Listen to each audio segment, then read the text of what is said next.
All right, it looks like we're starting to slow to a trickle here, so I'll welcome everybody to our seminar on displacement in historically Black neighborhoods. So this is a seminar that's jointly sponsored by Urban at UW and the Center for Studies in Demography and Ecology. I'm Kyle Crowder. I'm a professor in the sociology department here at UW Seattle, and I'll be responsible for kind of the administrative components of our activities today. The intellectual components will be led by my fantastic co-moderator, Maxine Wright. Maxine received her BA in philosophy, neuroscience, and psychology from Washington University in St. Louis, and is currently a PhD student in the Department of Sociology here at UW.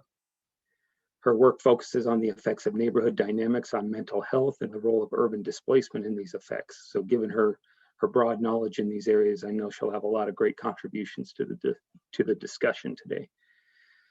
So we have a super exciting, but also a super full program with 3 unique presentations and 6 speakers. So the plan is to hear all 3 of the presentations and then follow up with what I'm sure will be a great Q&A session.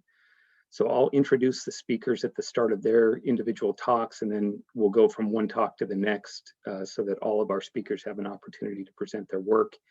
And then we'll follow up with what I'm sure will be a great Q&A session. So if you're anything like me, you'll forget your question while the next presentation is happening. So feel free to type into the Q&A text box your question so that we know it's there and we won't lose track of it.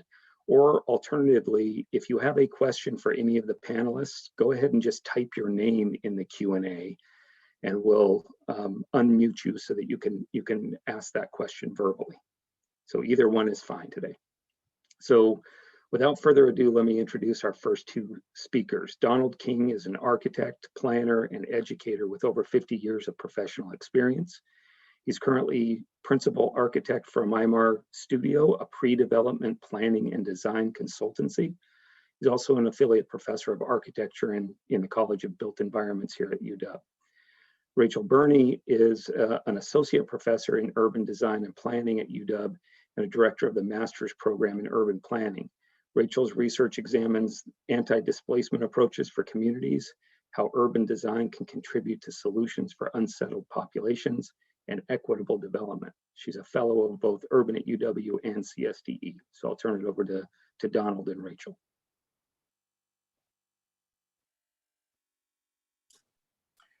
Well, good afternoon.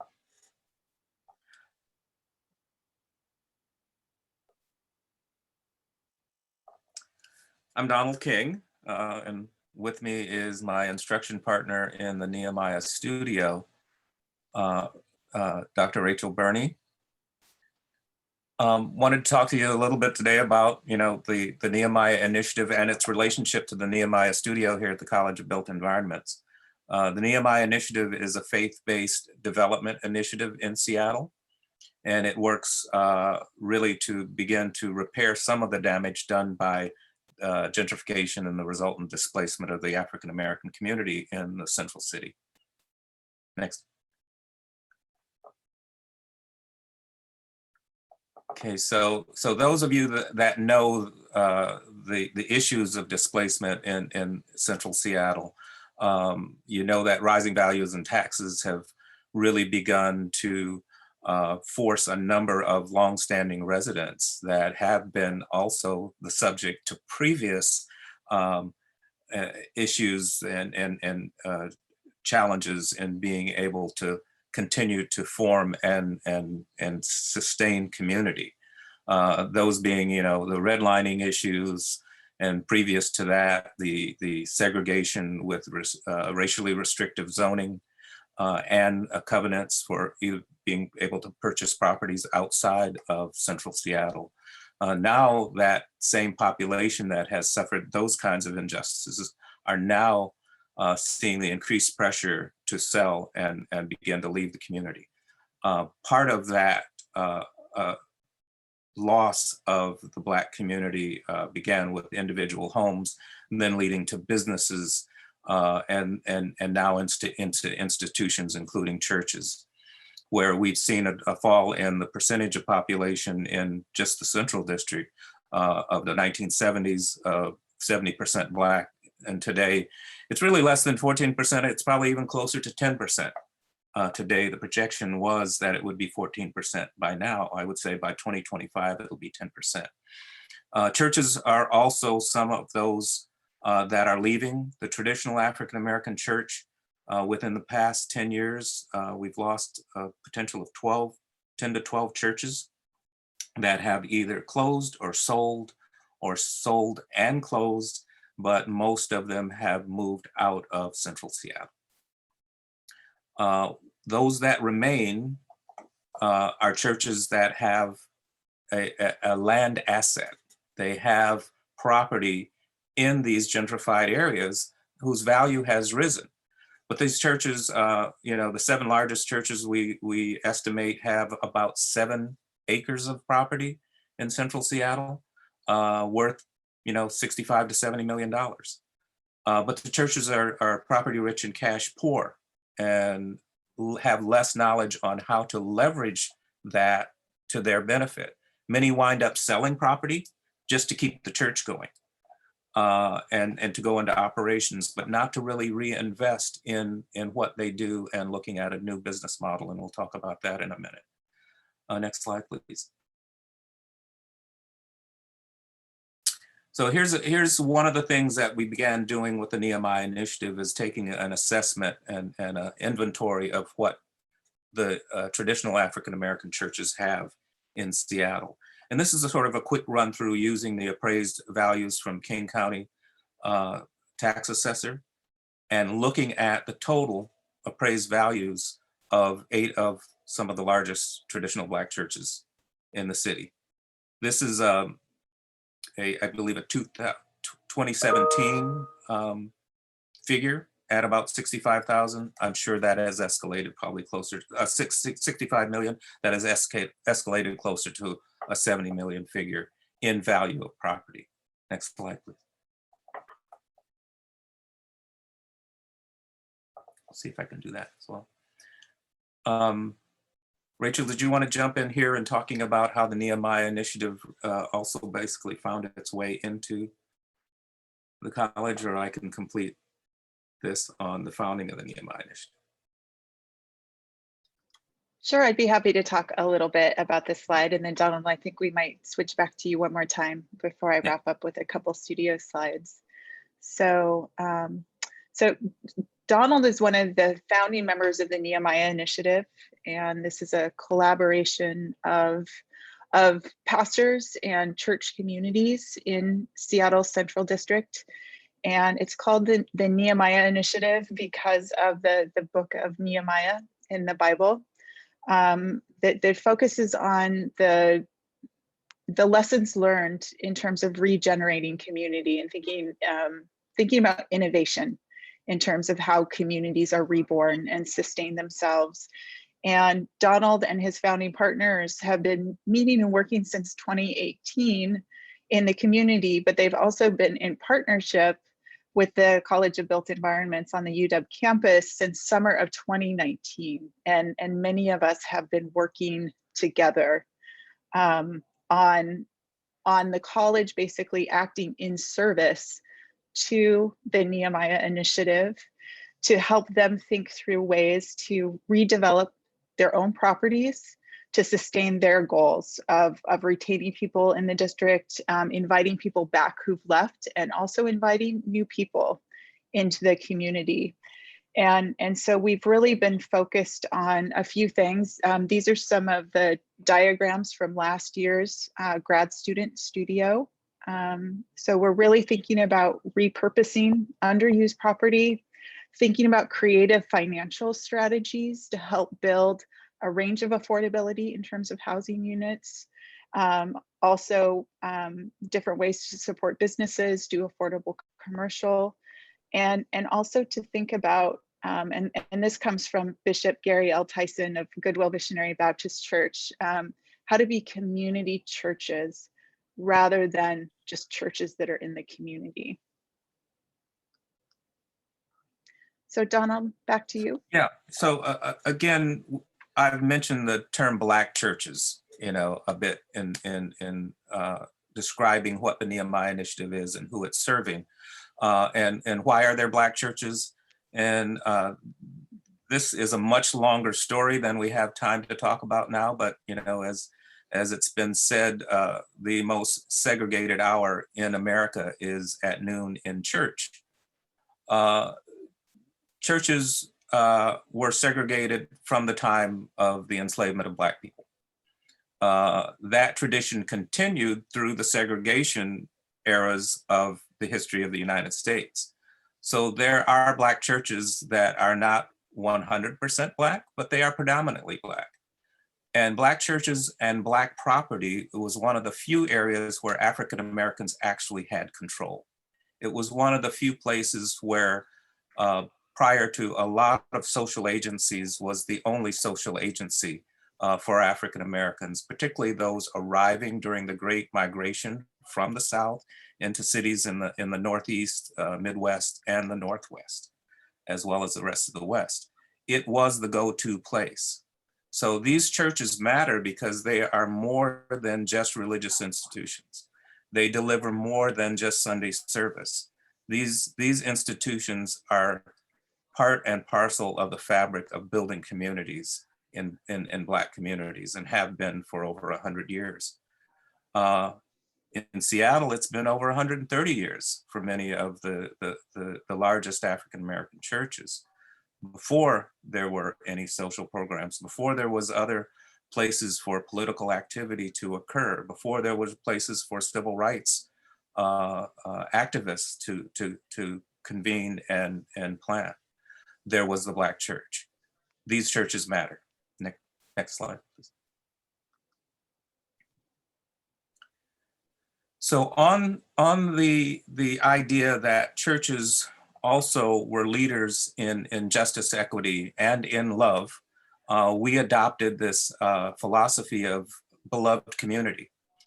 And this is a philosophy that was not created by Martin Luther King, but it was certainly promoted by him as a way of healing, reconciliation, and strengthening communities. Dr. King himself was a Baptist preacher, as well as many of the civil rights activists were. King envisioned the beloved community as a society based on justice, equal opportunity, and the love of one's fellow human beings. Much like his other philosophies of life, he looked at a way of creating community in a way to serve the benefit of all. The Nehemiah Initiative and the College Built Environments collaboration focuses on the planning and the design for the highest and best use, best beloved community use of these church properties. So HBBCU is the highest and best beloved community use. A turn or on the phrase highest and best use that is generally used in real estate. Next slide, please.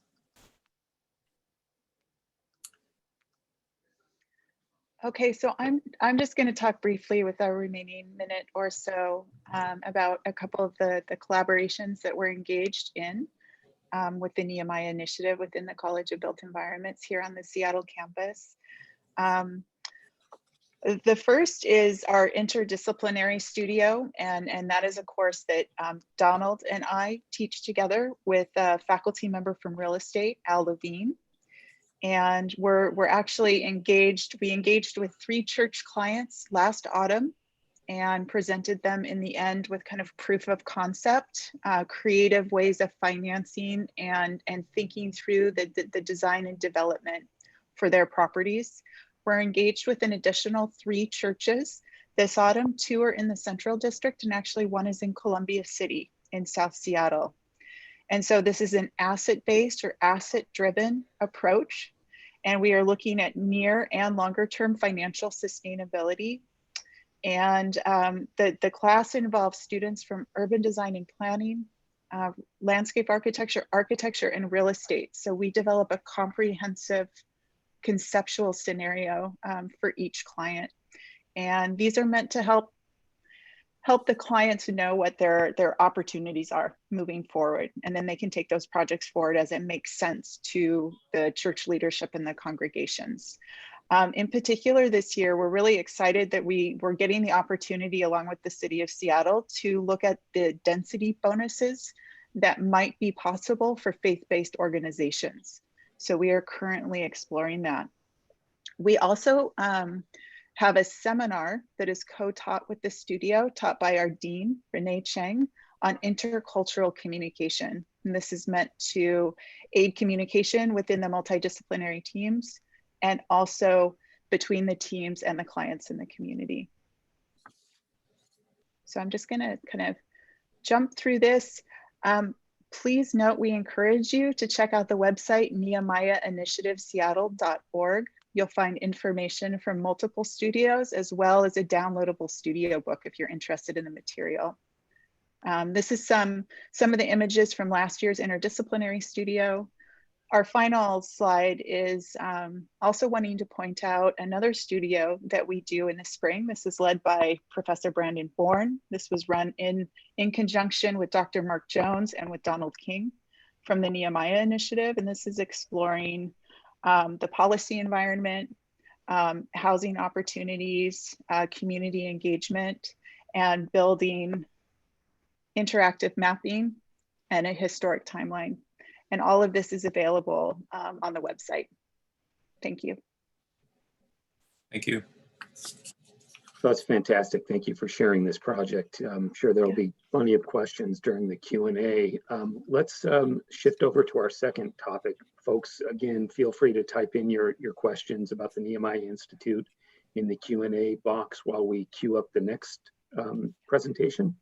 We have 3 contributors for this second talk.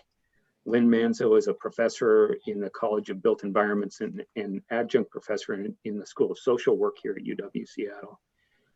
She's an environmental psychologist, and she focuses on place attachment, place change, displacement, and socio-spatial justice.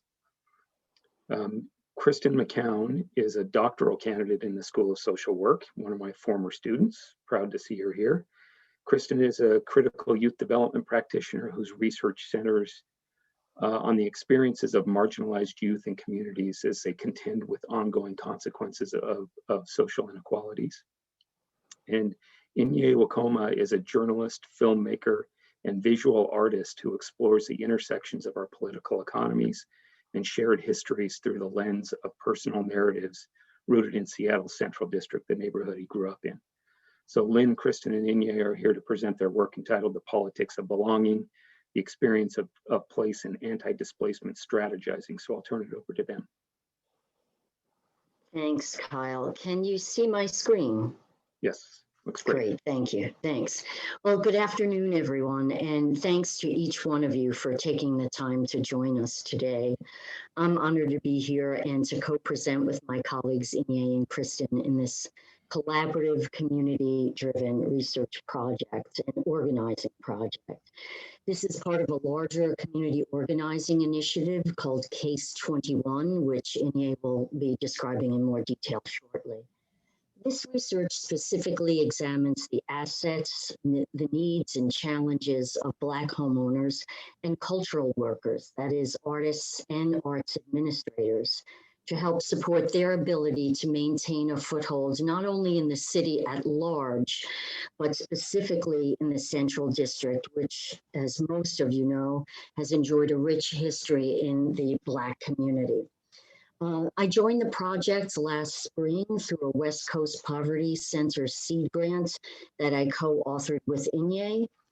And I come at this project with the lens of an environmental psychologist, as Kyle mentioned, a very strong focus and long research program on place attachments, the experience of place and displacement, and a deep concern for spatial justice and the right to place.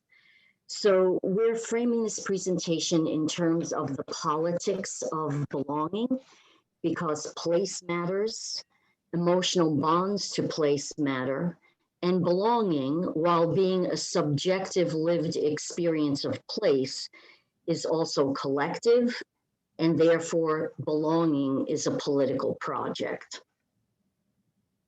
And belonging could be, before I get into these maps, belonging can be understood as having three dimensions. First, the idea of social location. These are demographics, but more importantly, are embodied and politicized identities. The second is attachments to place, these emotional bonds to place that we have that are absolutely vital to well-being, psychologically, socially, collectively, on a community level, even economically. And then the third dimension of belonging being the participatory politics of citizenship. So on this slide, we are trying to emphasize how the politics of place and belonging merge, even when we talk about articulating the boundaries of the district. The map on the left is the CD as the boundaries are described by the official city designation. The map on the right is the geographic borders as articulated in this case project. And, riffing off of the presentation that we just saw, we see that Donald and Rachel also presented a placemaker map. So yet another lens of how place is designated, bounded, and defined, and how that's very much related to the politics of identity and place. And Donald went over a little bit of this already, but certainly we see that the demographic shifts in the neighborhood underscore the various dimensions of the politics of belonging as well. Very importantly, including the determination of the desirability of a place. So as Donald mentioned as well, the peak Black population in the 70s was a result of redlining. These are restrictive covenants imposed by banks and lenders that prohibited the sale or rental to Blacks.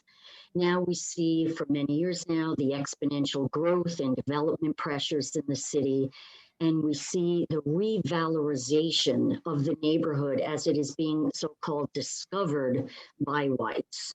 So for instance, in the Seattle Times real estate section recently, it was called a changing but eminently convenient and walkable neighborhood. Lots of interesting coding and signifying that we can unpack there.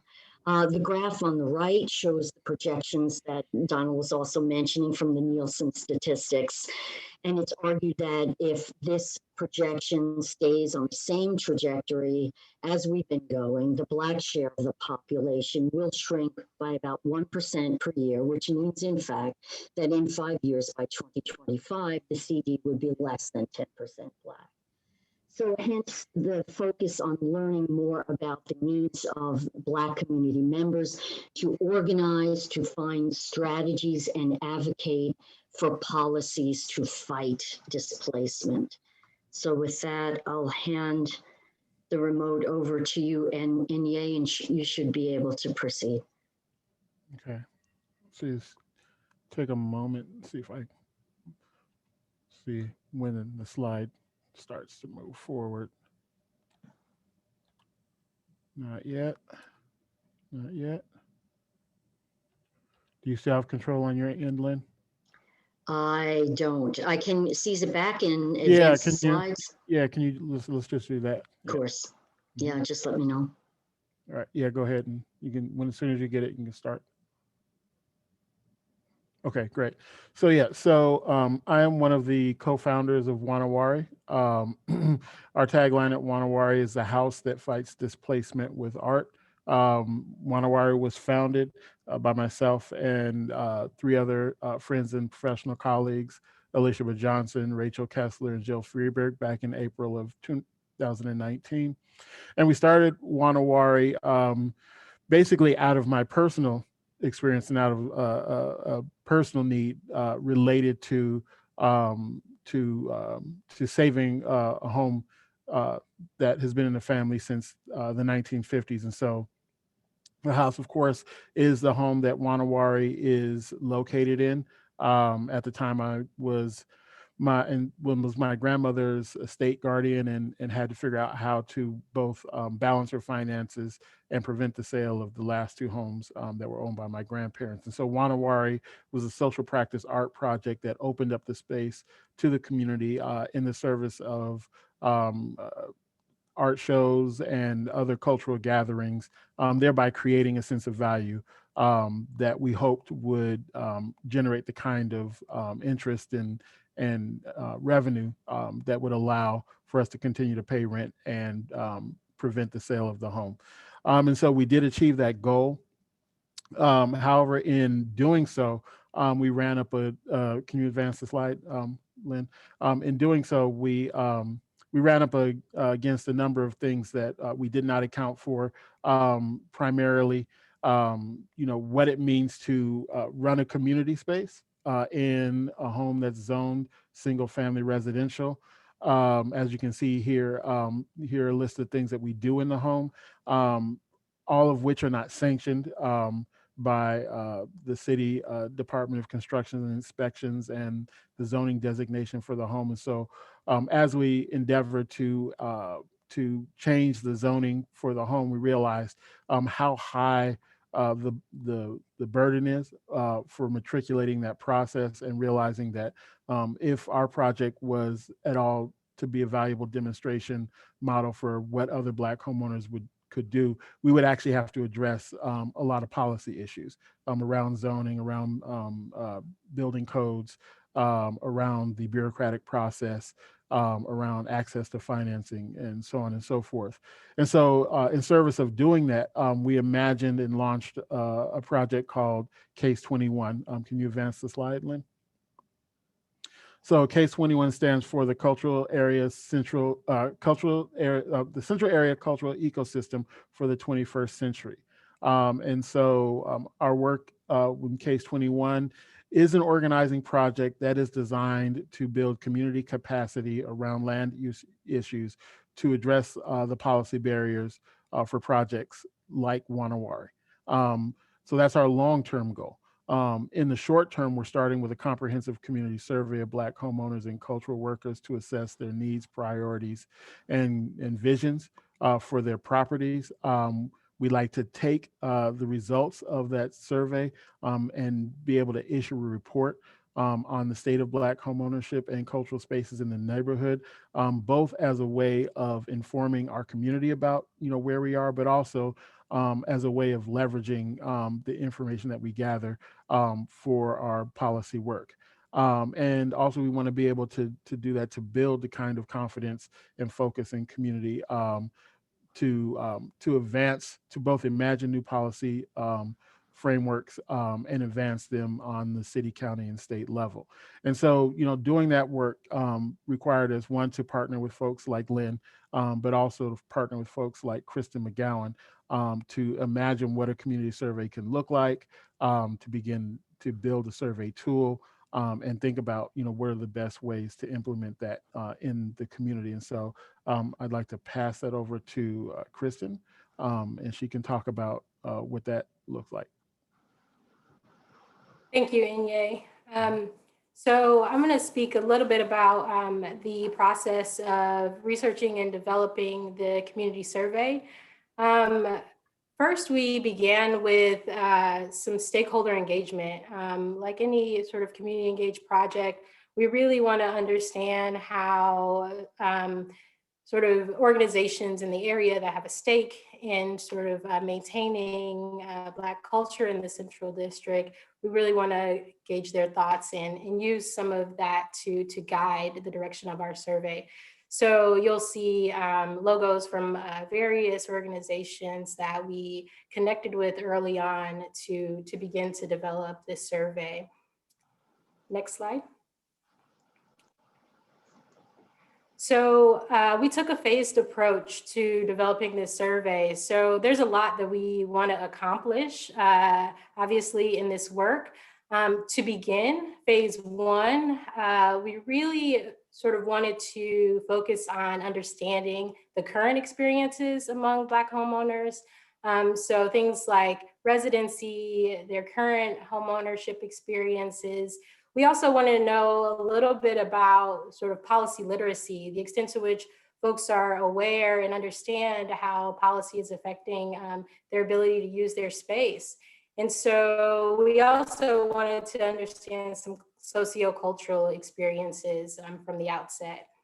And then finally, in phase one, we want to get an idea of the types of engagement strategies that homeowners would be interested in pursuing in the future to stay connected and to also work together in these efforts that we have to prevent further displacement. In phase two, we're really understanding sort of change and shifts. So we're going to try to understand the impact of the changing neighborhood and things like housing affordability, financial obligations and stressors. And of course, policy literacy will be sort of threaded throughout each of these phases, that being one of the key goals of the Case 21 project. We'll also investigate some sociocultural experiences and how those has shifted as the neighborhood has changed. Finally, things about the racial and ethnic community, as well as homeowners' sense of belonging to the larger Central District community. And then phase three, which is forthcoming, we really want to try to get an understanding of homeowners' familiarity with like the land and housing use policies and the ways that these policies impact what they can do with their space.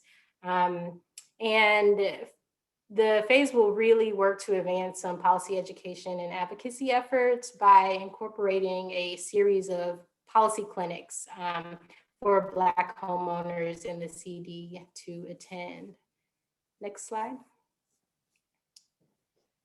And to close this panel, to close this sort of part of the panel, I really wanted to bring up something that Mindy Full-of-Love writes about in her book, Root Shock.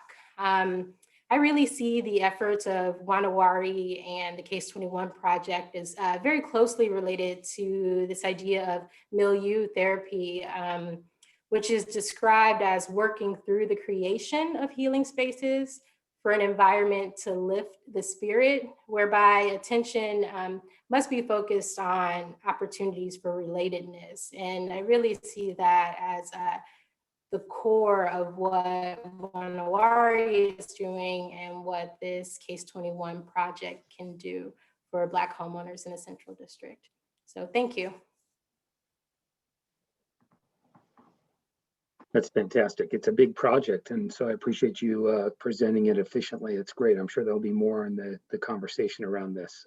So last but not least, we have Anaid Yerena, who's an assistant professor in the School of Urban Studies at UW-Tacoma. She researches housing and community developments in the US and Mexico, advocacy organizations, social inequality, and urban governance. And today she's going to present some work on the social function of property and affordable housing. Thank you so much for that introduction, Kyle, and thank you again to all of the wonderful panelists that are joining me here today. It's been an honor to be here with you. And as I was delighted to see such collaborative projects being presented, because I actually come on behalf of my other two collaborators. So there could have been 3 more panelists today, but yet I was identified by the group to be the representative here today. So I come here sharing some of the work that I am developing in collaboration with Drs. Ruben Casas and Flavia de Avila. And since they haven't been introduced to you all as part of the panel, I will do a very brief introduction of my other 2 colleagues. So Ruben Casas is also at the University of Washington in Tacoma and is an assistant professor in the School of Interdisciplinary Arts and Sciences. His research is interested in matters related to cities, public life, and community and civic engagement. Dr. Flavia de Avila, on the other hand, is an assistant professor in the International Relations Department at the Federal University of Sergipe in Brazil. Her areas of expertise include human rights, humanitarian law, international public and labor law, and biopolitics. She's interested in doing research in the area of human rights, anti-democratic processes, and gender studies. And so the hope or our hope in this work is to contribute to inspire and foster much needed public debate and action on the alternative ways of coexisting and supporting one another that we can envision in solidarity with the many, many members of our society for whom the the status quo is oppressive and harmful. So the current the status quo, an oftentimes unchecked capitalist system, has, under the guise of social policies, diminished the viability and sustainability of its society, in particular, our ability to shelter our population. The US has made one policy decision after another that has set its prospects of addressing the housing crisis further back.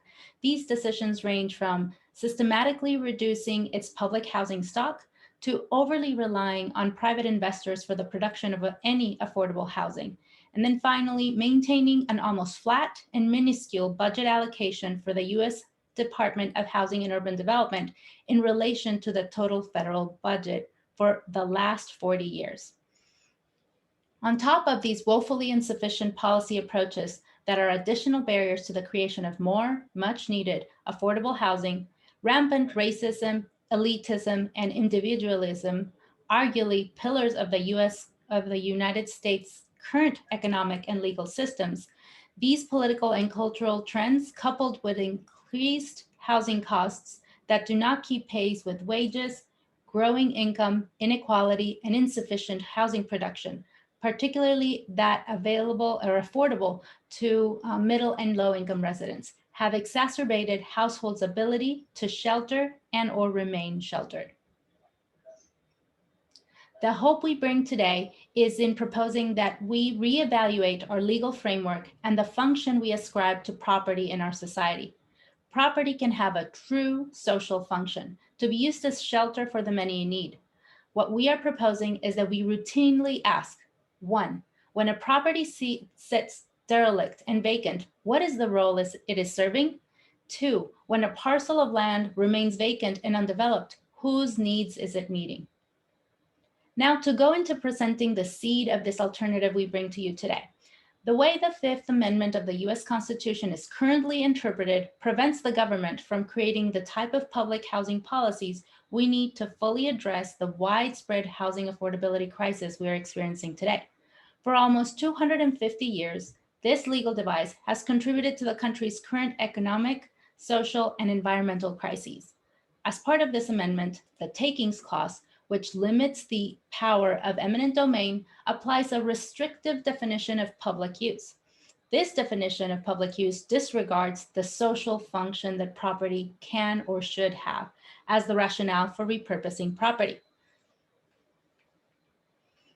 So how does the Takings Clause currently work? The Takings Clause states that private property shall not be taken for public use without just compensation. While the Fifth Amendment only applies to actions by the federal government, the 14th Amendment extends to the Takings Clause to actions by state and local governments as well. Thus, when the government wishes to acquire property, for example, to build a new police station, it first attempts to buy the property on the open market. However, if the owner refuses to sell, the government can go to court and exercise the power of eminent domain by having the court condemn the property in favor of the government. The Taking Clause imposes two, let me see this. Thank you. The Takings Clause imposes two requirements on government. The first, to be acquired for public use, and second, for the government to pay just compensation to the owner of the property that is taken.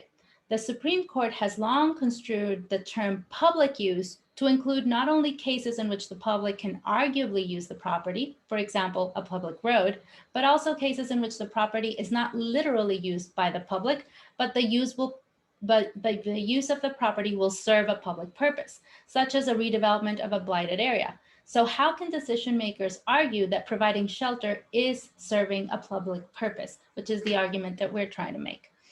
So through the concept of the social function of property, the purpose of our research is to examine the notion of SFP, or the social function of property, as a way to reinterpret how the concept of public use is applied to allow eminent domain. In particular, we examine how the social function of property would expand the sources of affordable housing opportunities if the definition of public use were expanded. To give you a preview, at the end of this presentation, I will share with you grassroots efforts that are already happening around the country. I will describe one of them later, but first let's understand more about the context and the legal principle of the social function of property. So I'm going to go a little bit faster on this because I don't want to run out of time to get to the examples. So what would the social function of property as a legal principle look like in the United States? In the Brazilian context, the federal constitution embraces the social function of property as a legal principle. In urban context, for example, and this is from the City Statute 2001 law, applies this constitutional principle by stating that the municipal government may, for an area included in the master plan, demand that the owner of non-built, underused, or unused urban soil provide the adequate use thereof. So how is this achieved or enforced? There are three levels in ascending order of severity. So the first one would be compulsory parceling or construction, making someone subdivide their property and put it to use. The second one, again, more stringent, would be rates of urban property and land tax that are progressive in time, being taxed at a higher rate if your land is worth more, and this tax rate increases over time if you're underutilizing it. So sometimes just banking it, waiting for it to continue increasing in value, and really serving no social function other than adding value to me as a private owner. And then finally, the most stringent of all, expropriation with payment and public debt bonds, taking the property away and paying it back by issuing bonds, a process which takes up to 10 years. So in Brazilian law recognizes that the city as a whole has a social function as well, acknowledges the city is a collective undertaking, and defines that urban property performs its social function when it meets the fundamental requirements for the ordainment of the city as set forth in its master plan. And this is one of the places in which we believe we have a parallel in our local environments where there are master plans where these conversations could be started. So property is not an absolute and individual private right, as we might feel from our current, from popular culture and the current lore around private property. It can be instead understood as having a social function. So I have more on the ideological law concept that I will not get into today. And just to give to you that the social function of property was developed as an opposition theory to the main legal doctrines of the 19th century, because these legal doctrines advocated that the state is responsible for blocking actions that could justify the collective and communitarian use of property. Okay, so this is more again on the constitutional background of an example in Brazil.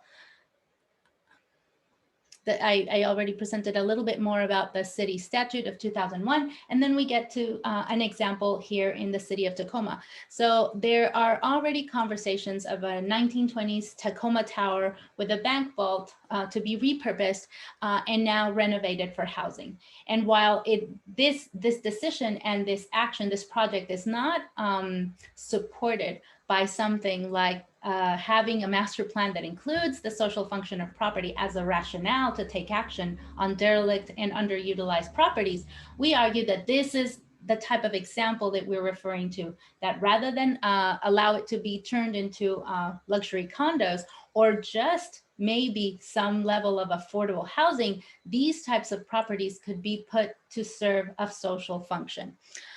So in our capitalist society, the role that the social functioning of property has been limited. It has been facilitated to nation building, and it allows for the accumulation of wealth.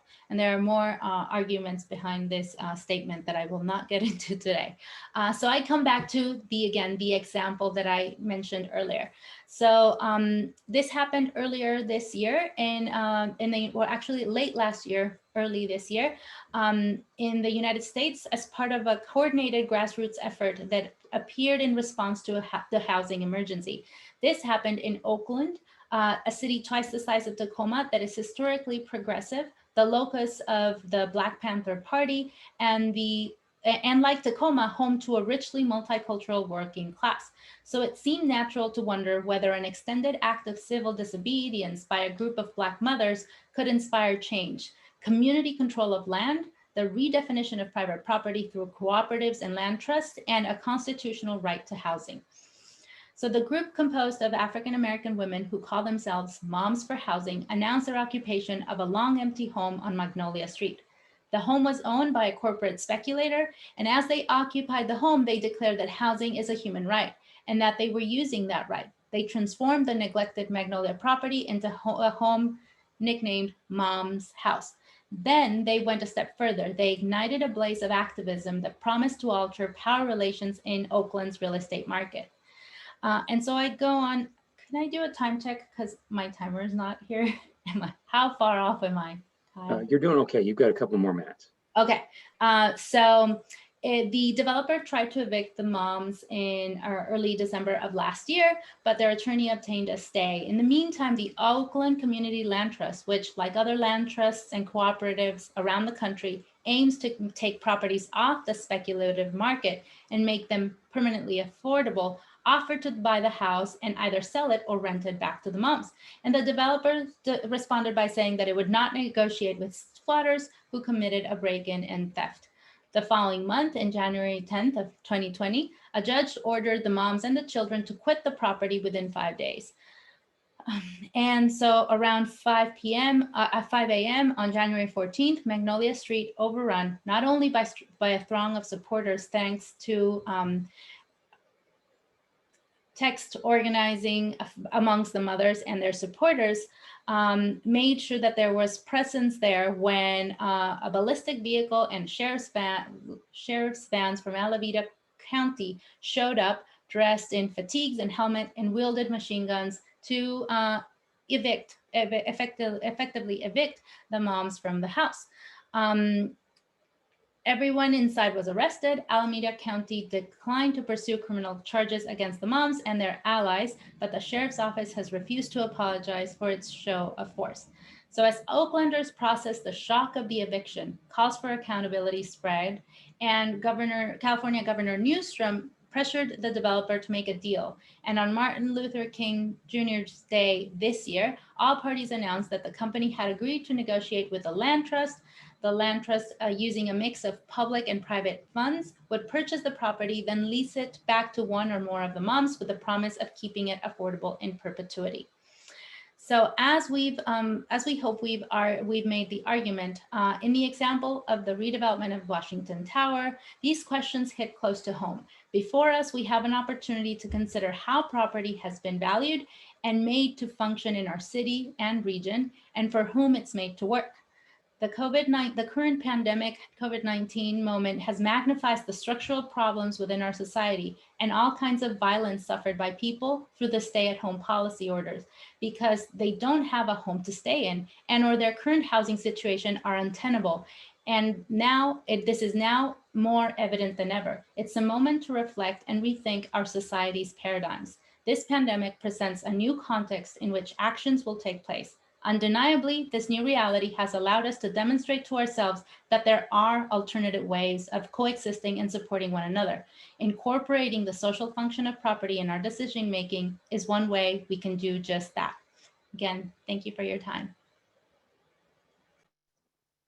That's fantastic. Thank you. You're trying to squeeze a lot into a little bit of space, so I appreciate that a lot. So I'm going to pass things over to my co-moderator, Maxine Wright, and I'll just remind all of you to type your question in the Q&A box at the bottom. It seems a little bit redundant with the chat box, but it's a great way for us to kind of keep track of who's up. There was a question, Maxine, by the way, in the chat from Brian Lee. Yeah, well, first, I just think that I want to say thank you for all of those amazing presentations. I've been thinking all of this has sparked so many thoughts for me, and I'm sure for so many of our attendees. But Brian, go ahead and ask your question. Thanks. I think my question was looking at the charts that Lynn Manzo provided, looking at the trends of the Central District, looking at the distribution of the population and the African-American community shrinking. And my question is that even if we prevent all displacement from happening, as the population grows in that community, the proportion will still continue to shrink. So what role, if any, does replacement have in a displacement strategy? Yeah, thanks. Well, that's an easy one, Brian. No, really great question, and I welcome fellow panelists across all presentations to chime in. You know, it's a good and tough question. Certainly, it's true that the projections might happen even if displacement was not happening. The question reminds me, though, of the debates that are quite active in the gentrification discourse. There's a whole argument of natural succession, like, hey, what are y'all worried about? Because, you know, the nature of urban space is about flux and change. And so this is the dynamics. And, you know, there was a Jewish population there. And well, don't forget tribal populations that were here before everybody and all of that. And it gets to be a very complex and political argument. It's a little bit also like the difference between equity and equality. So in my view, even if those numbers were to continue diminishing, we can't look at it from a neutral or numbers perspective alone, right? This is a politically loaded phenomenon. Displacement is most certainly, if you're centering that human experience of place, there's an unwillingness to leave. There, you know, there's a desire to remain. There's a desire to be, you know, to connect with that. Mindy Fullalove's work, which Kristen mentioned, and most of us, you know, and quite likely you as well, Brian, may be familiar with that very idea of root shock. She's a psychologist and a psychiatrist, an MD. So she's actually talking about the psychological implications of that unwillingness to be uprooted. So, you know, if you look at it from a reality of politics and the uneven landscape of power about who can have a foothold in the city, then it's not replacement. It is displacement. And that's really loaded, and it happens to some people more than others. Lynn, what you said, I think was fairly valuable from Dr. Fullilove, as well as choice. You know, do African Americans actually have the choice, or have they had the choice in living in an urban environment? Also, the whole idea that those of us that have been classified as urban people now are no longer being urban people. So new kinds of communities have to be created because of the displacement. And that has caused some disruption and some loss of certainty of your place and where is your place within locational community, as well as communities of affinity. That has been a significant change in American society, as well as the idea, there is not the choice of just being upwardly mobile and leaving the central city. I also think the question of replacement, I think it you know, it burrows down into I think a lot of deeper sort of issues and ideas. So I think, you know, the idea that one, so what I think of what I hear the question posing is that as plans to, you know, to promote density continue to take hold, the folks that are moving in, you know, will proportionately outnumber the folks who have historically been there, right? Okay. So, I mean, for me, for someone that has lived, you know, in the Central District for, you know, was born in Seattle and lived in the Central District all but 10 years of my life where I lived outside of the city. I think, you know, there's a fundamental question around, you know, well, you know, what are the politics of who gets to decide who lives in the neighborhood, right? I think the idea of urban density, you know, speaks to a notion of power and privilege around who gets to benefit from walkable neighborhoods, who gets to benefit from neighborhoods that are getting the attention of public resources in terms of policy decisions, and actually, you know, capital, you know, to build the infrastructure and to service, you know, or to resource the services. And, you know, historically that hasn't been Black people, right? Okay. I think what's happening on the ground level, and the reason I challenge the premise of that question, the idea of replacement, sort of being a fait accompli, is that, there are people in the community who are challenging that presumption. The work that Africatown is doing challenges the presumption of who gets to come and live in the Central District in the future, right? For them to approach Capitol Hill Housing and say, hey, you cannot build apartment building on this property, one, without acknowledging the history and the significance of this land to this community, but also that has to be reflected in how this building functions in this community and how it functions in relationship to that history in the future, i.e., this building should be a place where the folks who have been displaced have an opportunity to come back, right? That is a function of density, right? And it's not a function of replacement, right? It's a function of sort of rerouting, reseeding, and revitalizing, what was already there. If that becomes a part of our imagination around what density can be, right? Around, how we evolve our communities, then this notion of replacement, is not a fait accompli where, naturally, the proportion of Black people is naturally just going to continue to go down as the population of the neighborhood continues to grow.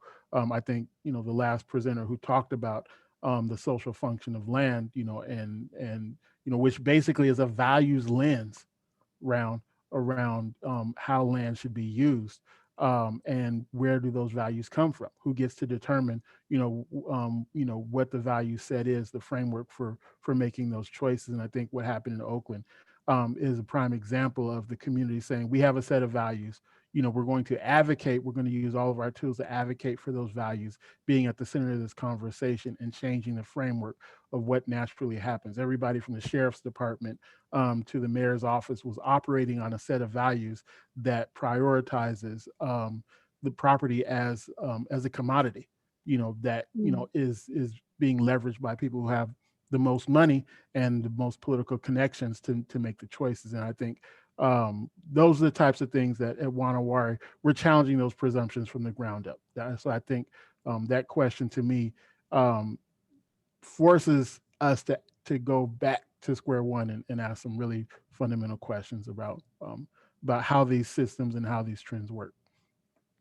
Thank you. I know that Kathleen, you have a question as well, so go ahead. Yes, hello everyone, and thank you very much for your presentations. My work is in urban forestry and urban greening with the end goal of improved community health, public health. And I'm actually funded on a project by the Robert Wood Johnson Foundation where we're contributing to the development of a culture of health. And I'm often asked, or sometimes even accused, about the role of trees, urban forestry, parks as a trigger to gentrification. And I often respond, it's but one element, and the actual dynamic is much deeper, and it often goes to economics. So that leads to my question, is the mention of land trusts in the Oakland example. And many started, or the concept, at least to my knowledge, started in conservation of public lands beyond the city. But what I'm coming to realize is the land trust, the urban land trust, and they're also being used to address food security. So urban agriculture, other essential urban functions and activities. But what's really becoming obvious is access to capital. And one of you just mentioned that, and yeah, you just mentioned that. Without access to capital, and we know that capital has largely been incentivized for, as someone described, the more speculative real estate market. So my question was initially about land trusts, but ultimately it goes to economics, capital, and fairness in capital access. So that was a bit of a meander on my question, but I look forward to anyone's ideas about that.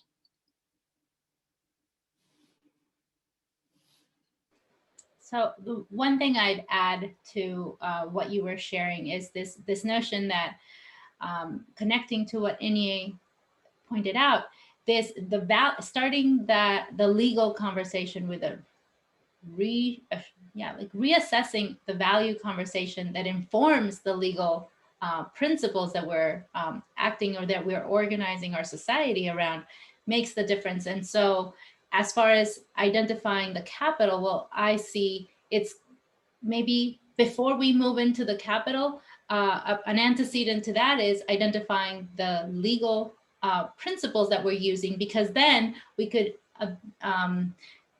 put capital to work for the values that we've chosen as a community. Not just like, well, how can we, amass capital or like bank land?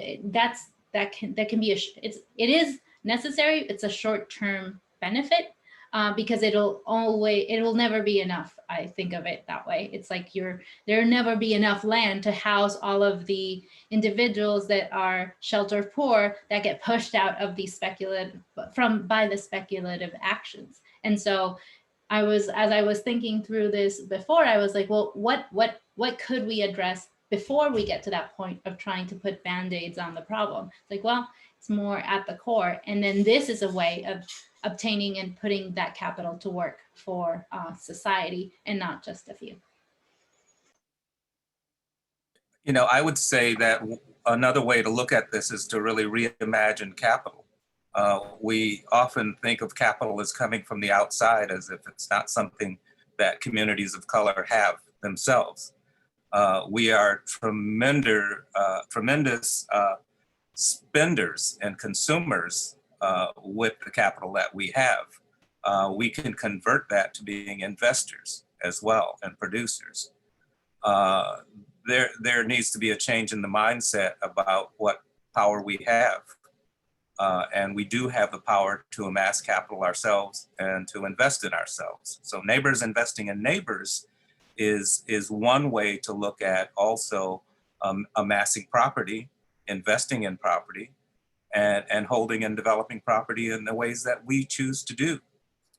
Capital does not necessarily mean it comes from someone else. It can come from within. Just to follow up on that real briefly, just an example in the studio, we know that community control of land helps give people the options to stay in place if they want to. And within the Seattle area, there is a CLT, Community Land Trust Homestead, run by Kathleen Hosfeld, and we've been working with her in studio because some of those types of affordable ownership opportunities where people can build wealth in place look like they might be good fits with the sites that we're working on. So we're pretty excited to be in the midst of exploring a couple of concrete examples. And the community land trust model is one of a suite of many. And I know, Rachel, you've written about this as well with Andy Dannenberg. It's just one of a suite of strategies or policies that are geared towards anti-displacement and staying in place. And I think the work that Wanawari is doing as well is really critical in this area to the just land use policies about what Black homeowners can and can't do with their properties in terms of accessory dwelling units and other strategies, using having businesses out of their home and whatever, which is why that third phase, as you saw, was focusing on policy clinics and activism around that. I want to be conscious of time, so if any of our panelists have to go for any reason, you can definitely head out. But Ian, I know you have one last really great follow-up question. So if you want to ask that would be great. Yeah, thanks, Maxine. And just reiterating, obviously, you don't need to stick around for my question. And thank you everyone for your work here. It's been really cool to see and just to know that all this stuff is happening in Seattle and connected to UW. It makes me happy to be here. So I guess my question is connected to the conversations that we've already been having, but thinking about someone who's here from the CSD side of things and someone who uses demographic methods. And a lot of you referenced demographic methods in your talks. Like I want my work going forward and now to contribute and to support the kind of efforts that you're talking about. But I wonder if the kinds of questions that we ask in demography don't necessarily automatically do that. So what kinds of questions could we be asking as demographers and quantitative population researchers about gentrification and displacement and power that we aren't asking now, or maybe not asking loud enough?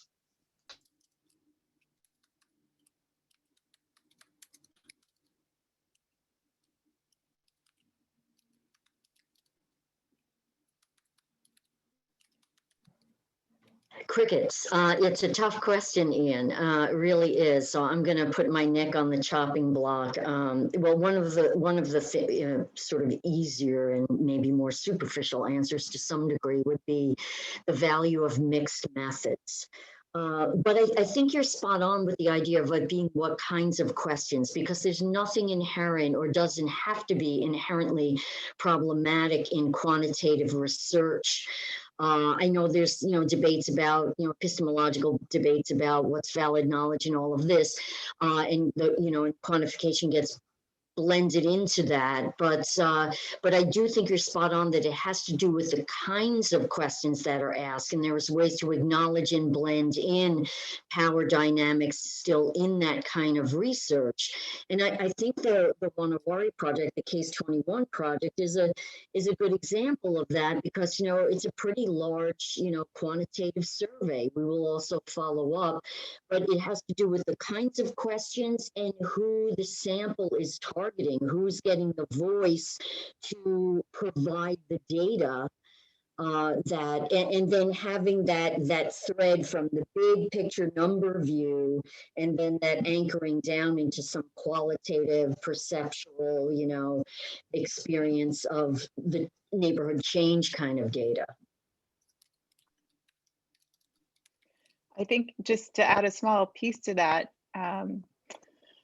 is to really think about not what kind of questions we might be posing from inside the academy, looking outside to communities, but what are the questions the communities have for themselves, and what are the different ways that we might be able to provide data or analysis that is useful to them in doing the things that they want to do. Yeah, I think on Rachel's point, I know I'm just the moderator, but I have an opinion, so I'm going to share it. On Rachel's point, I think also, while you were speaking, Ian, I was thinking a lot about who is doing the analysis and how are we giving communities themselves the power and the tools, and looking at ourselves as not just scholars, but also teachers, in sort of not just producing knowledge, but also teaching people how to become knowledge producers in their own right. And giving that power back to the community, I think, is, for me, one of the things that I think could be really, really exciting in the future of demographic research. Thank you guys so much. This was a wonderful conversation, wonderful presentations. And Maria, I will hand it back over to you.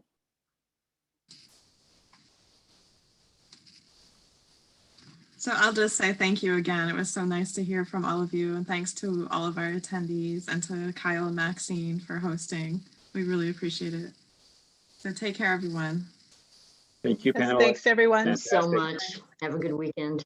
Take Thank care. you, everybody. Thank you. Bye-bye.